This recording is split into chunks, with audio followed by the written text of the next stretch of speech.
Hello, Assalamu alaikum dear students. I hope you're all fine and doing great in your life. Studying in Canada is a big dream for every student, not only from Pakistan, from other countries as well. तो Pakistani students तो ख़ास करके Canada में study ज़रूर करना चाहते हैं। इसकी सबसे बड़ी वजह यह है कि हर साल थाउजेंड्स ऑफ स्टूडेंट्स जो हैं वो कनाडा से ग्रेजुएट होकर पाकिस्तान जब वापस आते हैं तो उनको अंदाज़ा होता है कि उनकी मार्केट वैल्यू जो है वो इंक्रीज़ हो चुकी है। आप मार्केट में इन होते हैं कैनेडियन डिग्री के साथ तो ऑटोमेटिकली आप वैल्यूएबल पर्सन होते हैं अपनी मार्केट में हर किसी के लिए। तो आप जब भी जाते हैं तो अच्छी जॉब्स अपॉर्चुनिटी आपको लाजमी मिलती हैं। इसके अलावा स्टूडेंट्स क्यों प्रेफर करते हैं कनाडा में स्टडी करने के लिए, इसकी बहुत सारी वजूहात हैं और सबसे बड़ी वजह यह है कि कनाडा में टॉप रैंक यूनिवर्सिटीज़ आती हैं। वर्ल्ड की टॉप रैंक यूनिवर्सिटीज़ जो है वो कनाडा में पाई जाती हैं, जिनमें से यूनिवर्सिटी ऑफ टोरंटो है, यूनिवर्सिटी ऑफ अल्बर्टा भी है और भी 3-4 बहुत अच्छी यूनिवर्सिटीज़ हैं और फेमस नामी ग्रामी जिसको कहते हैं यूनिवर्सिटीज़ हैं जो कि कनाडा में मौजूद हैं और वहाँ पे स्टूडेंट पढ़ना चाहते हैं। एक तरह से उनका ड्रीम भी होता है कि कनाडा में जाके हम लोग किसी तरह इन यूनिवर्सिटीज़ में एडमिशन ले लें तो हमारा फ्यूचर सिक्योर ही सिक्योर है। इसके अलावा और कौन सी रीज़न्स हैं? आप लोगों को रीज़नेबल ट्यूशन फ़ीस होती है वहाँ पे, आप लोगों को कल्चरल एक्सचेंज पार्ट करने का एक मौका मिलता है। आप अपना कल्चर उनको शेयर कर सकते हैं, वो अपना कल्चर आपके साथ शेयर करते हैं। स्कॉलरशिप्स की अपॉर्चुनिटी होती है, रीज़नेबल फ़ीस होती है, पार्ट टाइम जॉब्स की अपॉर्चुनिटी होती है, उसके अलावा जॉब्स प्रॉपर जॉब अपॉर्चुनिटी होती है और उसके साथ साथ आप लोगों को और भी बहुत सारी फैसिलिटेशन होती है कनाडा में स्टडी करने की। ये मेजर रीज़न्स हैं। अगर आपको स्कॉलरशिप मिल रहा है कहीं से या ट्यूशन फ़ीस अफोर्डेबल है और साथ जॉब अपॉर्चुनिटी मिल रही है, कल्चरल एक्सचेंज का मौका मिल रहा है, इसके साथ साथ आपको फुल टाइम जॉब की opportunity after completing your degree मिल रही है, तो आप लोग क्यों नहीं अवेल करना चाहेंगे? और अगर आपको ऐसा होता है तो आप लोग लाजमी इस चीज़ को अवेल करना चाहेंगे ही चाहेंगे। तो ये मेजर रीजंस हैं जो कि स्टूडेंट्स जो है वो कनाडा को चूज़ करते हैं। तो मैं कुछ इंपॉर्टेंट फैक्ट्स आप लोगों को बताने वाली हूँ कैनेडियन स्टूडेंट वीज़ा के हवाले से, उसको गौर से स्क्रीन पे फुल पे देखें ताकि आप लोगों को अंदाज़ा हो।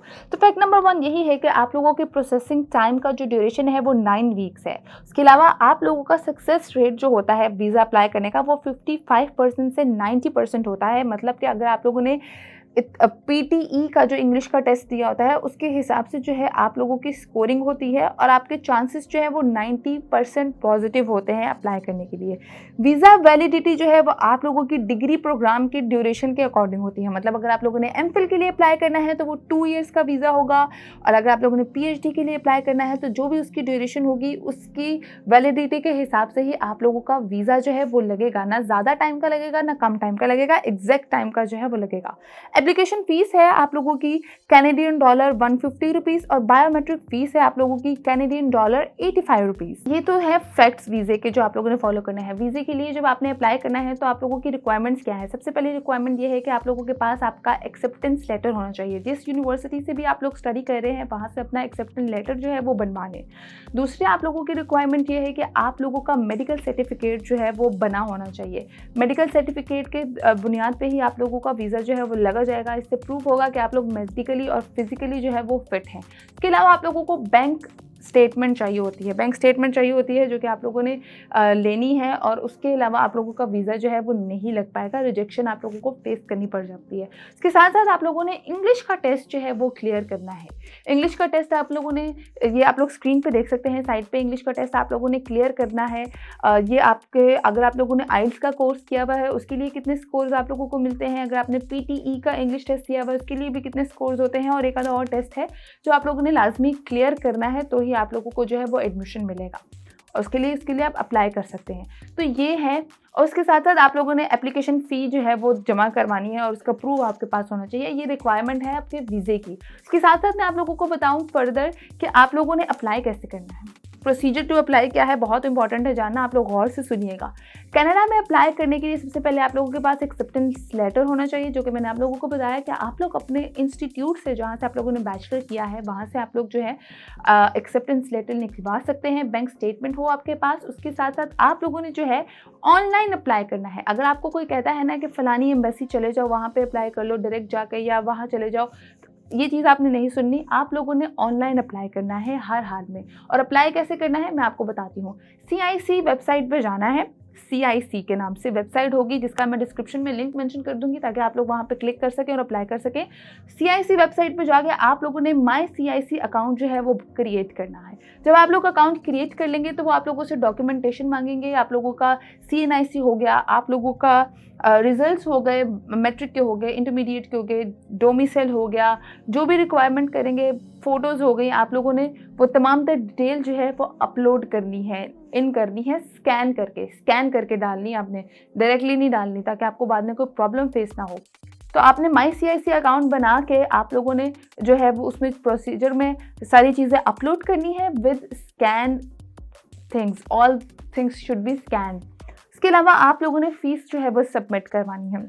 एप्लीकेशन फ़ीस मैं आप लोगों को ऑलरेडी बता चुकी हूँ कि $150 कैनेडियन है, और उसके साथ साथ आप लोगों ने एक अजाफी फ़ीस जो होती है, बायोमेट्रिक फ़ीस जिसको हम कहते हैं, वो कैनेडियन डॉलर $85 है, वो आप लोगों ने सबमिट करवानी है। बैंक वो आप लोगों के लिए वहाँ पे मेंशन कर देंगे।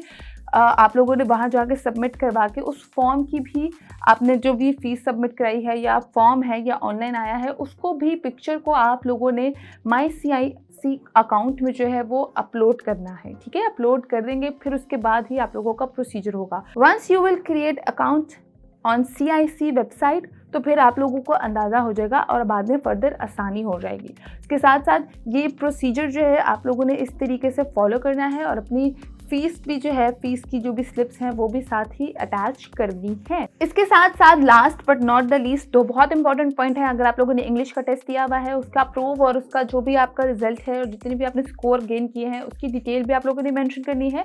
और उसके साथ साथ लास्ट में आप जब किसी यूनिवर्सिटी को सिलेक्ट करते हैं तो वो लोग आपका शायद इंटरव्यू भी लें, तो उसके लिए भी आप लोगों ने मेंटली तौर पे रेडी रहना है। इंटरव्यू वो जूम पे ले सकते हैं या किसी भी तरीके से ले सकते हैं। तो some universities required interview, so you should be mentally prepare for that. अब मैं आपको बताती हूँ फर्दर कि डॉक्यूमेंट्स क्या चाहिए होते हैं वीज़ा के लिए। सो वीज़ा के लिए जो आप लोगों को डॉक्यूमेंट्स चाहिए होते हैं, उसमें सबसे पहले एक्सेप्टेंस लेटर आता है, फिर एकेडमिक ट्रांसक्रिप्ट्स आती हैं, एक्सपीरियंस लेटर आता है अगर आपके पास कोई है तो, जॉब की भी है तो एक्सपीरियंस लेटर भी अटैच करें, करियर प्लान और लेटर ऑफ एक्सप्लेनेशन जिसको हम SOP कहते हैं, स्टेटमेंट ऑफ पर्पस भी कहते हैं। करियर प्लान आप लोगों ने अपना शेयर करना है एक रिटन लेटर के थ्रू, तो वो उनको अंदाज़ा होगा कि आप लोग कितने पैशनेट हैं। लैंग्वेज टेस्ट जो आप लोगों ने दिया हुआ है उसका सर्टिफिकेट चाहिए, वैलिड पासपोर्ट चाहिए जिसके एक पेज, मिनिमम एक पेज ब्लैंक भी हो, पुलिस क्लियरेंस सर्टिफिकेट, वो आप लोग अपने शहर से जो है वो किसी भी सिटी से बिलोंग करते हैं वहाँ पे आराम से आप लोग थाने में जाके जो है वो बनवा सकते हैं। डिटेल करिकुलम चाहिए आपको जिसको हम लोग CV कहते हैं, तो CV आप लोगों को चाहिए। कैंडिडेट्स बर्थ सर्टिफिकेट चाहिए, और प्रूफ चाहिए कि आप लोगों को फाइनेंशियल सपोर्ट है जिसको हम बैंक स्टेटमेंट कहते हैं, और ट्रैवल हिस्ट्री आप लोगों की क्लियर होनी चाहिए। ये तमाम तरह चीज़ें जो है आप लोग स्क्रीन पे देख सकते हैं। आप लोगों ने इन चीज़ों को फॉलो करना है, ये चीज़ें आप लोगों ने अपने पास रखनी है। ठीक है, तो ये प्रोसीजर है कि आप लोगों ने ये डॉक्यूमेंट्स जो है अपने साथ रखने हैं।